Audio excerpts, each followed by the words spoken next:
I have 2 pots of Hoya carrii here. They have variegation on the outer edges of the leaves, which is kind of hard to find. It's actually kind of hard to find carrii at all locally. Usually this is something you have to order online, so this is exciting.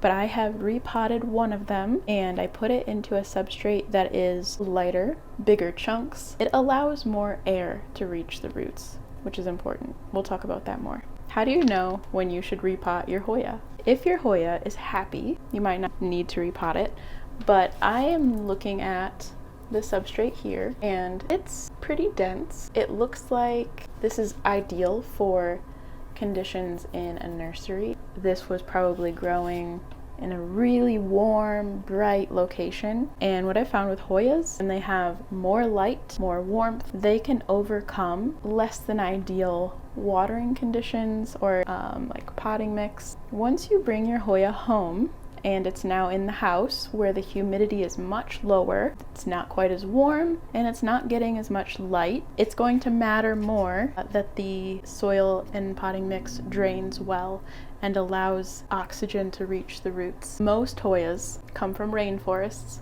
Some, like Hoya australis, come from Australia, and they don't need high humidity. Hoyas are epiphytic, which means they like to grow the same way that orchids do. They'll grow onto trees, they'll attach to bark, and they'll just climb in between each node. So where the leaves come out, those are nodes.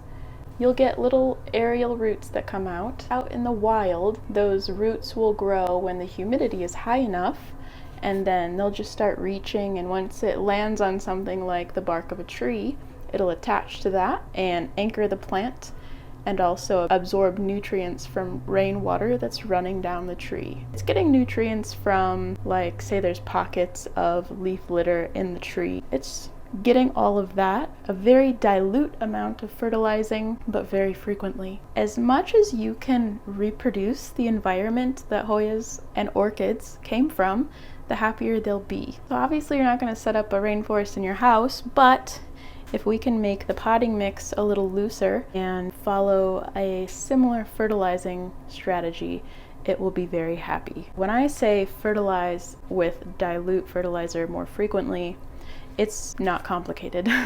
Just find general houseplant fertilizer is great.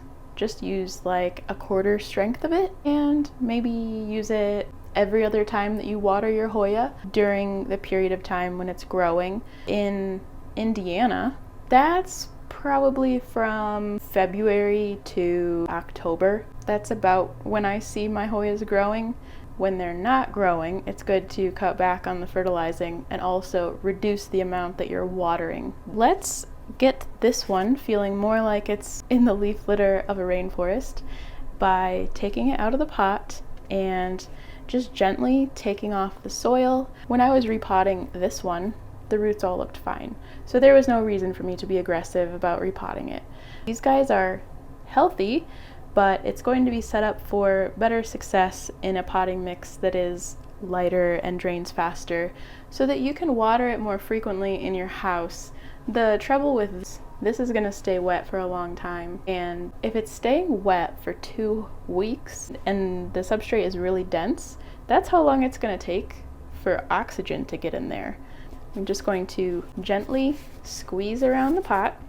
And I'm also going to be really careful with this one because it has a new growth point there and it does have a peduncle. That's where the flowers will come from.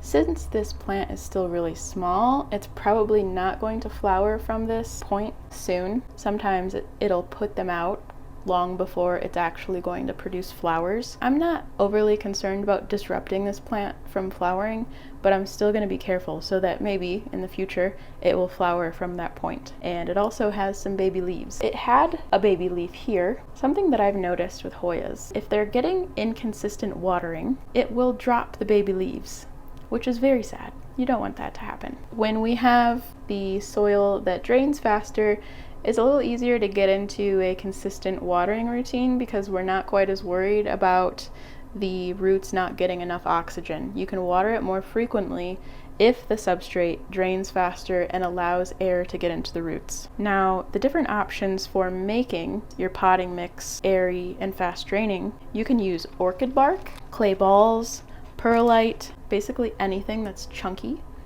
I have some of that here. Orchid bark is commonly available, so that's a really good option to go with. A lot of people who collect Hoyas will get very particular about their Hoya mix because we love our Hoyas so much and we want them to thrive. Some people will have like an ingredient list of 5 different things they're putting in, and that's totally fine. You can do that. You don't have to do that. For a long time, I grew them in these clay balls. I still grow them in this. What is nice about this is that the balls wick up moisture from the bottom, so you can keep a reservoir of water down here and nutrients, and it'll just keep wicking up moisture throughout the roots. But the balls are also holding space for a lot of air to come through. It also helps moisture to evaporate off of the clay balls, creating some localized humidity, which is always good for a plant that wants to be in the rainforest. So here is the perlite. All you have is like the potting mix that it came with. You can mix half potting mix, half perlite. That's a quick, easy way to go. And I am going to be using the original soil that it came with. I'm just going to be adding in other elements to make it faster draining. When you are repotting a Hoya, you don't automatically need to go up in pot size just because you're repotting it. Often you need to stay at the size that it is unless you know for sure that it's very root bound. Okay, this Hoya is looking pretty nice in there. It has some happy roots.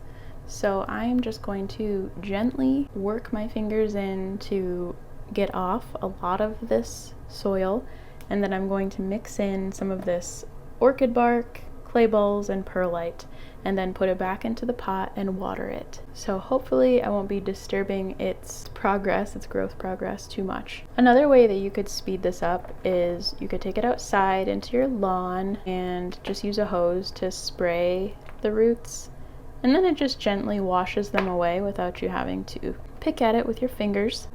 What kind of pots are ideal for Hoyas? To that I would say there is no ideal pot for Hoyas. Whatever you enjoy growing them in is the ideal pot. So I have grown them in ceramic pots that have like the saucer connected to the bottom. I've done that with the clay balls. That works just fine. You can grow them in these plastic pots, and you could just drop this into a decorative pot. Some people grow them in net pots because they like to check on the progress of the roots. Some Hoyas, like rarer, harder to get Hoyas, are a little fussier about their watering and roots, and so that's why people might opt for a net pot so that they can monitor how the roots are doing.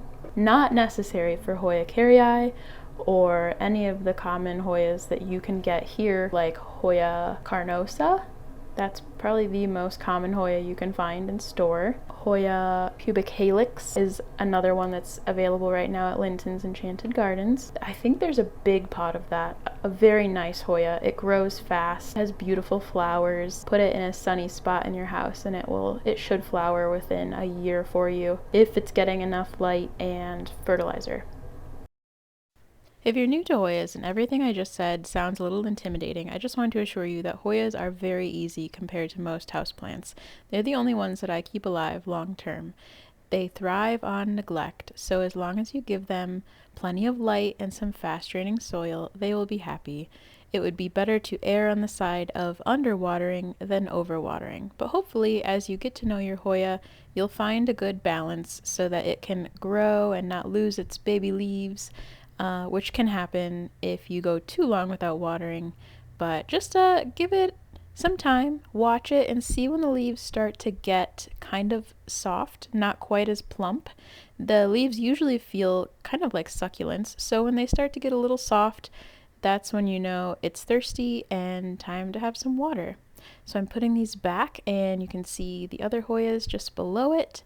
I hope that you have enjoyed this video. Let me know what your questions are and maybe what other plants you would like to see featured.